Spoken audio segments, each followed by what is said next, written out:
Hi guys, good evening. Welcome to my channel life vlogger Ritesh. My name is Ritesh. मैं आपका स्वागत करता हूं अपने चैनल पे। लास्ट हमने जो वीडियो करा था वो करा था मोनोपोली स्टॉक्स के ऊपर हमने वीडियो करा था कि ऐसे कौन से इंडस्ट्री या ऐसे कौन से स्टॉक हैं जिनकी मार्केट में मोनोपोली है और वो आने वाले 10 साल में आपको ऐसे ही रिटर्न कमा के देते रहेंगे। नाउ आफ्टर दिस वीडियो बहुत सारे मेरे कमेंट्स आए, कई लोगों ने मुझे व्हाट्सएप या कॉल करके के पूछा कि क्या हम आर्टिफिशियल इंटेलिजेंस के ऊपर कुछ स्टॉक्स आइडेंटिफाई कर सकते हैं और उनके ऊपर एक वीडियो बना सकते हैं। So this was a wonderful idea, wonderful sector जो मेरे दिमाग में था भी या नहीं भी था, but after this call I did my research और उस रिसर्च को करने के बाद मैंने कुछ कंपनीज को आइडेंटिफाई करा है। Actually we are surrounded with IT stock, tons of IT stocks are there in the stock market, लेकिन उनमें से बहुत ही कम कंपनियां हैं जो सिर्फ और सिर्फ आर्टिफिशियल इंटेलिजेंस में काम करती हैं। तो आर्टिफिशियल इंटेलिजेंस हमें पहले समझना चाहिए कि आखिर ये है क्या और ऐसा क्यों इस सेक्टर में या इस वर्ल्ड में इतना क्यों दम है कि इससे जुड़ी हुई जो कंपनियां हैं वो आपको आगे चल के अच्छा रिटर्न्स देंगी।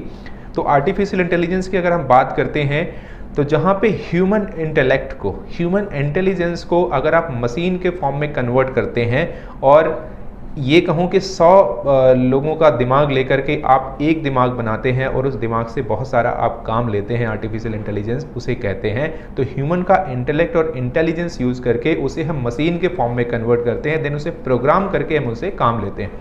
नाउ अगर कहेंगे कि आप ये रियल लाइफ में कहाँ यूज होता है, रियल लाइफ में कहाँ यूज होता है, आप अगर लिफ्ट में जाते हैं, लिफ्ट का दरवाज़ा अपने आप खुलता है, आपको आपका फेस, आपका मोबाइल अपने आप पहचानता है, आपका लैपटॉप अपने आप आपका फेस रिकग्नाइज करता है, रेटिना रिकग्नाइज करता है, उसके बाद वो जो भी कमांड्स होते हैं उस पर चलते हैं।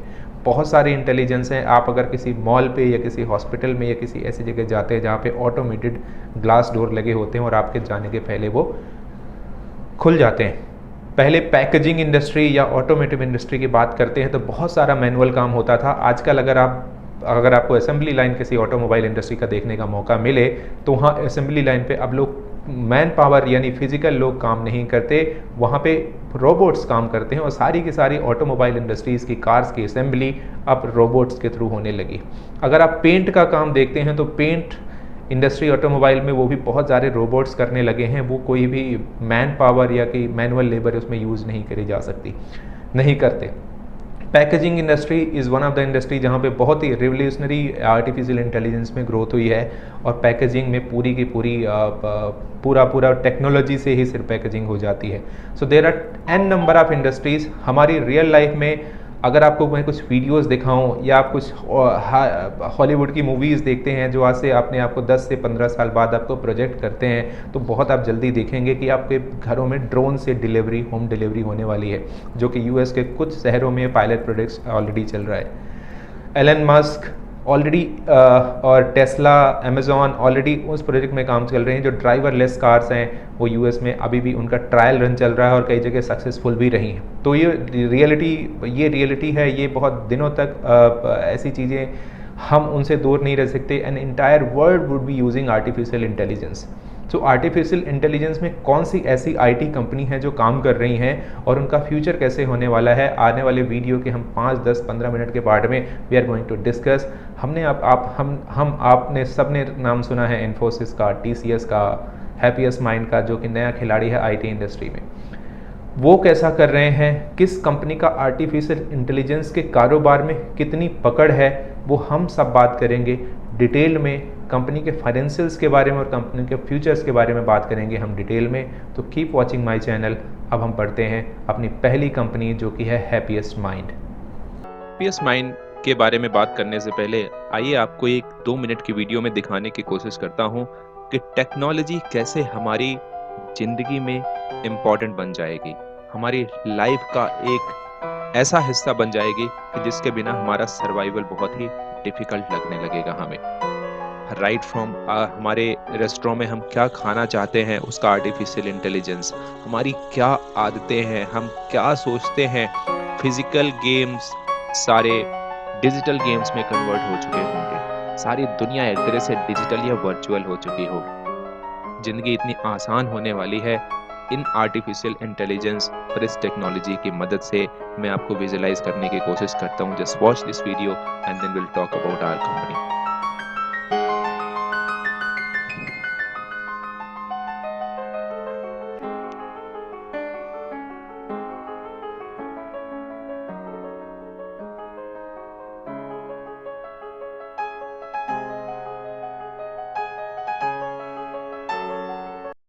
तो दोस्तों अगर हमें हैप्पीएस्ट माइंड के बारे में बात करनी है तो हमें मिस्टर अशोक सूता के बारे में जानना बहुत ज़रूरी है। मिस्टर अशोक सूता ने इस कंपनी को 2011 में स्टार्ट किया था। मिस्टर अशोक सूता विप्रो में 15 साल तक उन्होंने काम किया था और जब उन्होंने काम किया था तब कंपनी का वैल्यूएशन $2 मिलियन था और जब उन्होंने छोड़ा तो वो $500 मिलियन के वैल्यूएशन पे छोड़ा था। उसके बाद उन्होंने एक कंपनी फाउंड करी थी माइंड ट्री और माइंड ट्री को भी अलग लेवल पे पहुंचाने के बाद उस कंपनी को एग्जिट करा है। तो विप्रो और माइंड ट्री इनके दोनों सक्सेसफुल वेंचर्स हैं जो अभी भी मार्केट में मार्केट लीडर हैं और 2011 के बाद हैप्पीएस्ट माइंड भी वैसा ही कर रहा है। डिजिटल स्पेस में हैप्पीएस्ट माइंड धीरे धीरे मार्केट लीडर बनता जा रहा है। अगर आप बात करें रोबोटिक्स, ड्रोन, आर्टिफिशियल इंटेलिजेंस, इन सब की बात करते हैं तो ये एक मार्केट लीडर अभी भी है। अगर डिजिटल स्पेस की बात करें, डिजिटल टेक्नोलॉजी की बात करें तो 97% रेवेन्यू उनका डिजिटल स्पेस से आता है, जबकि दूसरी कंपनी जो market leader like TCS, Infosys और अदर आईटी कंपनीज है, उनका डिजिटल सर्विसेज में सिर्फ और सिर्फ 31% वेटेज है। तो ये बात गौर करने वाली है कि ये एक नॉर्मल आईटी कंपनी की तरह काम नहीं करती है। कुछ ना कुछ यूनिक है इस कंपनी में, कुछ ना कुछ अलग करना चाहते हैं, तो इस कंपनी के वैल्यूएशन भी अलग इसको मिल रहे हैं। अब हम दोस्तों बात करते हैं कि डिजिटल इन्फॉर्मेशन, डिजिटल ट्रांसफॉर्मेशन क्यों ज़रूरी है किसी कंपनी, क्योंकि इससे क्या होता है कि जो बिजनेसेस हैं उनको डिजिटल सर्विसेज यूज़ करके, डिजिटल ट्रांसफॉर्मेशन यूज़ करके वो अपनी प्रोडक्टिविटी इंक्रीज करते हैं, ग्रेटर रिसोर्स मैनेजमेंट करते हैं, इनोवेटिव बिजनेसेस करते हैं, इनहेंस डेटा कलेक्शन करते हैं, जिससे उनके बिजनेस को फ़ायदा होता है। और आईटी कंपनी के जो क्लाइंटेल होता है वो आपको पता होना चाहिए कि वो बिजनेस हाउसेस ही होते हैं। इनका एक बहुत बड़ा हिस्सा जो बिजनेस का है, रेवेन्यू है, 78% वो यूएस से आता है, 7% यूरोप से आता है और इंडिया से सिर्फ और सिर्फ 12% आता है। तो इकोनॉमी जो डेवलप्ड है, जहाँ की कंपनीज डेवलप्ड हैं, उनके इंफ्रास्ट्रक्चर जहाँ पे ज़्यादा डेवलप हैं, वहाँ से इनका रेवेन्यू ज़्यादा आता है। Now we are comparing Tata Elxsi with happiest mind. क्योंकि हमने टाटा एलेक्सी को हमने क्यों कंपैरिजन करा है, दोनों मिड कैप कंपनी है। तो let's have a comparison, let's have a look. Market cap अगर देखते हैं तो 12,000 करोड़ हैप्पीएस्ट माइंड का, टाटा एलेक्सी का है 22,000 करोड़। रिटर्न ऑन इक्विटी की अगर बात करें तो हैप्पीएस्ट माइंड इज एट 40% और टाटा एलेक्सी 30% पे है। तो रिटर्न ऑन इक्विटी का मतलब है कि इन्वेस्टर के शेयर कैपिटल के ऊपर कितना रिटर्न कमा के देता है कोई स्टॉक, उसको कहते हैं return on capital, return on equity. और ये 20 से अगर ऊपर है आईटी इंडस्ट्री के लिए तो एक अच्छा एवरेज माना जाता है। रिटर्न ऑन कैपिटल एम्प्लॉयड की अगर बात करते हैं, रिटर्न ऑन कैपिटल एम्प्लॉयड का मतलब है कि शेयर होल्डर का फंड प्लस बोरोड फंड, उस पे जो टोटल कैपिटल है उसके अगेंस्ट एक शेयर या एक कंपनी आपको कितना परसेंट कमा के देती है। तो this is 35% for happiest mind and Tata Elxsi के लिए 40% है। तो दोनों ही एवरेजेस की अगर बात करते हैं, दोनों ही रेशियोज की अगर बात करते हैं, तो if this ratio is more than 20% then it is fine for any IT company. तो दोनों ही कंपनी अच्छा कर रही हैं। डेट टू इक्विटी की बात करें तो 0.32 है हैप्पीएस्ट माइंड का और टाटा एलेक्सी का है 0.05। दिस सोज की दोनों ही कंपनी के बुक्स में लोन्स बहुत कम है, डेट बहुत कम है। सो अगर ये एक से कम है किसी भी कंपनी के लिए तो this is ideal, this is good. और इंटरेस्ट कवरेज रेशियो की बात करते हैं तो हैप्पीएस्ट माइंड का इंटरेस्ट कवरेज रेशियो इज 28, जबकि टाटा एलेक्सी का interest coverage ratio 87। Promoter holding की बात करें तो 53.25% शेयर होल्डिंग प्रमोटर्स की है हैप्पीएस्ट माइंड के अंदर और 44.53 के परसेंट के आसपास की होल्डिंग है टाटा एलेक्सी के अंदर उनके प्रमोटर्स की। एफआईआई होल्डिंग की बात करते हैं तो 7% होल्ड करते हैं हैप्पीएस्ट माइंड पे, 12% एफआईआई होल्डिंग है टाटा एलेक्सी पे। डीआईआईस की बात करते हैं यानी म्यूचुअल फंड और इंश्योरेंस इन्वेस्टमेंट की बात करते हैं तो वो है 7% हैप्पीएस्ट माइंड के अंदर और 5% टाटा एलेक्सी के अंदर। बात करते हैं सेल्स ग्रोथ, जो कि बहुत ही एक इंपॉर्टेंट पैरामीटर और फैक्टर है। तो लास्ट के 10 ईयर में सेल्स ग्रोथ जो रही है वो 58% की रही है, लास्ट के 3 ईयर में इट हैज़ बीन 20%। तो as you know that company is growing, तो धीरे धीरे आपको 58% का सेल्स ग्रोथ नहीं मिल सकता, that has to come down. अगर इसकी बात करें टाटा एलेक्सी की तो पिछले 10 सालों का एवरेज सेल्स ग्रोथ है 16%, पिछले 3 सालों का भी है 16%। प्रॉफिट ग्रोथ की बात करते हैं तो लास्ट के 5 ईयर में प्रॉफिट ग्रोथ जो है हैप्पीएस्ट माइंड का इट इज 115%, लास्ट के 3 ईयर में 109%। टाटा एलेक्सी का है 19% एंड 15%। और अगर आप ऑपरेटिंग प्रॉफिट मार्जिन की बात करें तो कंपनी का नेगेटिव ऑपरेटिंग प्रॉफिट मार्जिन होता था आज से 5 साल पहले, जो कि अब 25% में आ चुका है। अगर टाटा एलेक्सी की बात करते हैं तो ऑपरेटिंग प्रॉफिट मार्जिन इनका 11% से 29% पहुंच चुका है। दोनों ही कंपनीज के रेशियोज बहुत अच्छे हैं, लेकिन जिस तरह के बिजनेस में हैप्पीएस्ट माइंड है, जिस बिजनेस में है, जिस डिजिटल सर्विस स्पेस में है, वहां पे ग्रोथ बहुत अनलिमिटेड है।